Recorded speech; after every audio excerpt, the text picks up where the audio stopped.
বলা হয় যে হ্যাঁ চুপকে সরানো যাবে না, সেনাবাহিনী বোগাস।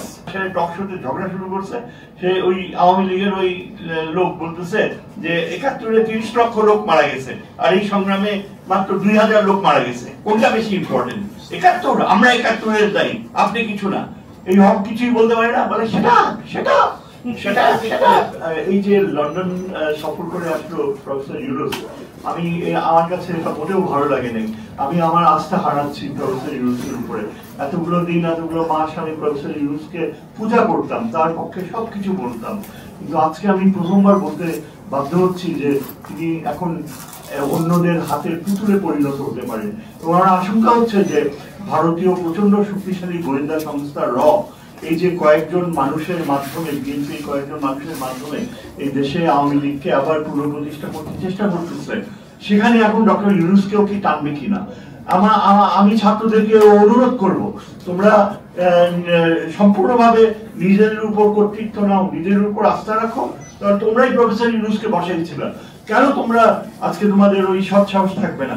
আমি একটা কথা সাজেস্ট করতে পারি, আমার এটা সম্পূর্ণ আমার নিজস্ব চিন্তা, যে তোমাদের পক্ষে তোমরা আরেকজন মানুষকে পেতে পারো as a very important ally, তাকেও কিন্তু তোমরা বসিয়েছো ক্ষমতায়, তোমরা এটা ভুলে গেলা। তোমরা না থাকলে এই যে আমাদের চিফ জাস্টিস সুপ্রিম কোর্টের জাস্টিস রিফায়েত আহমেদ, উনি কোনোদিনও চিফ জাস্টিস হতে পারতেন না। প্রফেসর ইউনুস বেইমানি করে যদি আবার এই বিএনপি কে নিয়ে গোলাগুলি করে, হাত মিলায়, এবং এত বড় তার লন্ডনে যাওয়ার কোনো দরকারই ছিল না। প্রিন্স চার্লসের কাছ থেকে একটা সামান্য মেডালের জন্য তিনি এত টাকা খরচ করলেন কেন? This are bad symptoms. সবচেয়ে বড় কথা হচ্ছে যে তিনি নিরাপত্তা ধারণা বলতে কিছুই নাই, সামরিক বাহিনীর ব্যাপারে তার কোনো আগ্রহ নাই, কোনো অযোগ্য লোক থাকলে তাকে তিনি সরাতে চান না।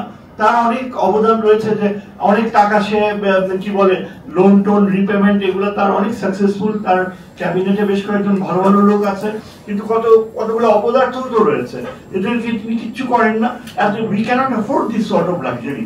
আমি আর সাজেস্ট করবো তোমাদের ছাত্রদের, তোমাদের সিলেক্ট করা এই যে জাস্টিস রেফায়েত প্রায় ৫-৬ বছর আগে যখন প্রেসিডেন্ট ট্রাম্পকে রিমুভ করা হচ্ছিল, তার বিরুদ্ধে ইমপিচমেন্ট প্রসিডিংস হচ্ছিল, হার্ভার্ড ল স্কুলের এক প্রফেসর এইসব প্রসিডিংস গুলো তৈরি করতেছে যে কিভাবে ট্রাম্পকে ইমপিচ করা যায়।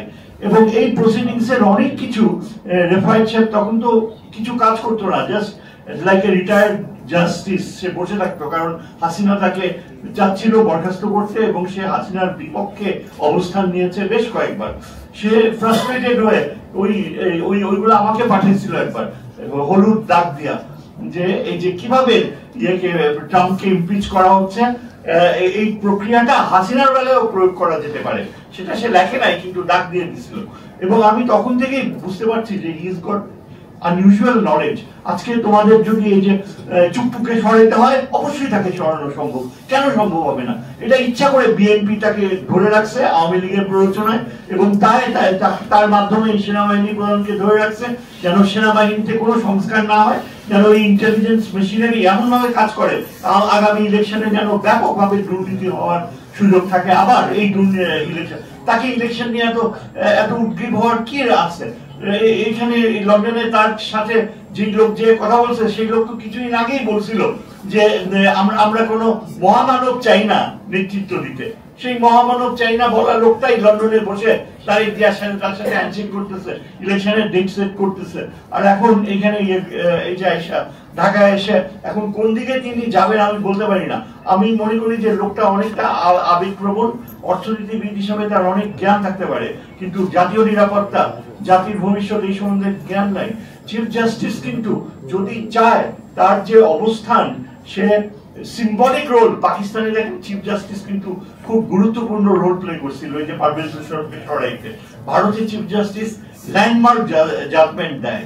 ছাত্ররা যদি মনে করো যে তোমরা এখন ইউনুস সাহেবকে উপর আস্থা রাখতে পারতেছো না, তাহলে তোমার you don't have to put all your eggs on one basket.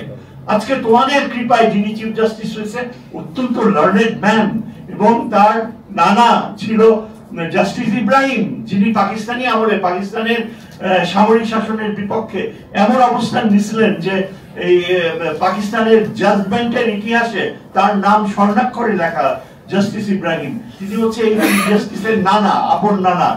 এবং তার রক্তে রয়েছে প্রতিবাদের শক্তি, সে ব্যবহার করে না। তাকে ইউনূস সাহেব পাশে রেখে দিচ্ছে আনইউটিলাইজ, কিন্তু সে তোমাদের অ্যালাই হইতে পারে, ইচ্ছা করলে সামনে আসতে পারে, সে চুপকে সরাতে পারে, সামরিক বাহিনী রিফর্মসের কথা বলতে পারে, এবং দেশে যে এই যে অন্যায়গুলো হচ্ছে, যে বিচার অবশ্যই হওয়া উচিত। আমাদের ছাত্ররা যে জীবন দিল, তার বিচার না হওয়া পর্যন্ত কোনো ইলেকশন হওয়া উচিত না। এটা অনৈতিক, এটা অন্যায়, এটা আমাদের নিজেদেরকে অপমান করা।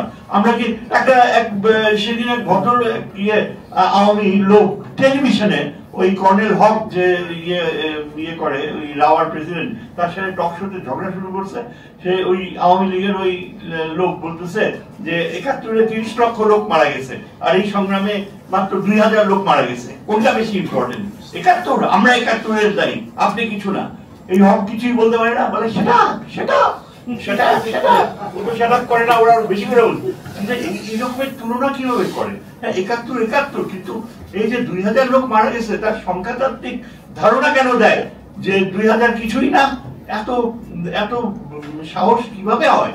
এই আওয়ামী লীগকে চিরতরে এখান থেকে, এই দেশ থেকে বাইর করতে হবে। এটা ভারতীয়, এটা ভারতীয় কোনদিন এই আওয়ামী লীগ যেন চুক্তি না চায়। আমরা তোমাদের ন্যারেটিভ চুরি করতে হবে July ডিক্লারেশনে। This is also important for you. The history of this country, it must go back to the 13th century. যখন ওই যে মুসলমানরা ইখতিয়ার বিন বখতিয়ার খিলজি এসে মুসলমান শাসন স্থাপন করছে, তারপর ধারাবাহিকভাবে অনেক শাসকরা আমাদের যে ইতিহাসে যাদের অবদান রয়েছে, আমরা তাদেরকে কখনো খাটো করতে পারি না। এই শেরে বাংলাই he was the father of two nation theory. আজকে দ্বিজাতি তত্ত্ব ক্রিটিসাইজ করে আওয়ামী লীগ, দ্বিজাতি তত্ত্বের ফাদার ছিল শেরে বাংলা। লাহোর রেজলিউশন মুভ করছে, লাহোর রেজলিউশন মুভ করে দুটা আলাদা জাতি, এখনো লাহোরে বাংলায় লেখা আছে আসাম ও বাংলা লইয়া আলাদা রাষ্ট্র গঠিত হইবে। এই দ্বিজাতি তত্ত্ব, মুসলমানদের আলাদা রাষ্ট্র সৃষ্টি করা, সরওয়ার্দী নিজে মুসলিম লীগ মেজরিটি পাইছে দেখেই পাকিস্তান সৃষ্টি হয়েছে। Jinnah was not the father of Pakistan. পাকিস্তানের স্রষ্টা ছিল সরওয়ার্দী এবং দ্বিজাতি তত্ত্বের স্রষ্টা ছিল শেরে বাংলা। আমরা সৃষ্টি করছি আমাদের এই চিন্তাধারা, আমাদের এই মুসলমান যে গৌরব, সেটাকে খাটো করতে চায় আওয়ামী লীগ। আওয়ামী লীগ শেখ মুজিব কি? শেখ মুজিব সেকুলারিজম আইনা এই দেশে অখন ভারতের পথ এখন খুলে দিচ্ছে। এটা বুঝতে পারো না? সেকুলারিজম কি মানে? দ্বিজাতি তত্ত্বকে রিজেক্ট করা। দ্বিজাতি তত্ত্বকে রিজেক্ট করা মানে হচ্ছে অখণ্ড ভারত। এবং আজকে বিজেপি ক্ষমতায় এবং আরএসএস মিলা তারা চায় অখণ্ড ভারত করতে। আজকে যদি বিজেপি না থাকতো, আরএসএস না থাকতো, তাহলে আমি বলতাম না। কিন্তু আজকে বলতে বাধ্য হচ্ছে যে আওয়ামী লীগকে এখন পাল্টাছে অখণ্ড ভারত সৃষ্টির সবচেয়ে ওয়েপন। এবং এই জিনিসগুলো তুলে ধরতে হবে, আমাদের ইতিহাস সৃষ্টি করতে হবে। আর ভবিষ্যতে আমার মনে হয় আমরা কোনোভাবেই নির্বাচনের ধারণাকে প্রাধান্য দিতে পারি না। আমার মনে হয় ছাত্রদেরকে বলা উচিত যে এই আমাদের প্রধান উপদেষ্টাকে যে আপনি যে পথে যাচ্ছেন সেই পথ আমাদের পথ না। আপনি ইলেকশনের কথা ভাবতেছেন, কেন আপনি বিচারের কথা বলবেন না? কেন আপনি আরেকজনকে তুলে ধরছেন এভাবে যে সেই আগামী প্রধানমন্ত্রী হবে, এমন একটা ভাব দেখাচ্ছে? আমাদের ধর্মীয় দলগুলোর কি কোনো দাম নাই? আমাদের ছাত্রের দলগুলোর কোনো দাম নাই? তোমরা যদি চিফ জাস্টিসকে তোমাদের পাশে পাও, তাকে আনো, তার সাথেও কথা বলো, দেখবা যে আইনের ব্যাখ্যা তার চেয়ে ভালো আর কে দিতে পারবে। যদি বলা হয় যে হ্যাঁ চুপকে সরানো যাবে না, সেনাবাহিনী it's bogus, it's absolutely up to the chief justice. ইনশাআল্লাহ আমার মনে হয় তোমরা কিন্তু তোমাদের পিছু পা হইবে না, কারণ বাংলাদেশের অস্তিত্ব নির্ভর করতেছে তোমাদের উপরে। কারণ আমাদের আগামী দিনগুলোয় যদি ভারত আবার আপার হ্যান্ড পায়, তাহলে আর কিন্তু ছাড়বে না, বাংলাদেশকে পুরোপুরি একটা কলম নিতে পারে। It's a zero sum game. আমাদের সাবজেক্টে বলি জিরো সাম গেম হচ্ছে যে either India breaks or we break. Bharat যদি না ভাঙে তাহলে বাংলাদেশকে তারা ভেঙে দিবে। এবং বাংলাদেশ কখনো চাইবে না যে আমাদের যে অতীত ইতিহাস, আমাদের যে অতীত যে বিশালত্ব ছিল, সেগুলোর উপর আমাদের যে একটা এখনো অধিকার রয়েছে, সেটা কখনো খাটো করার না। শুধু এই কথাগুলো বলে আমি শেষ করতেছি।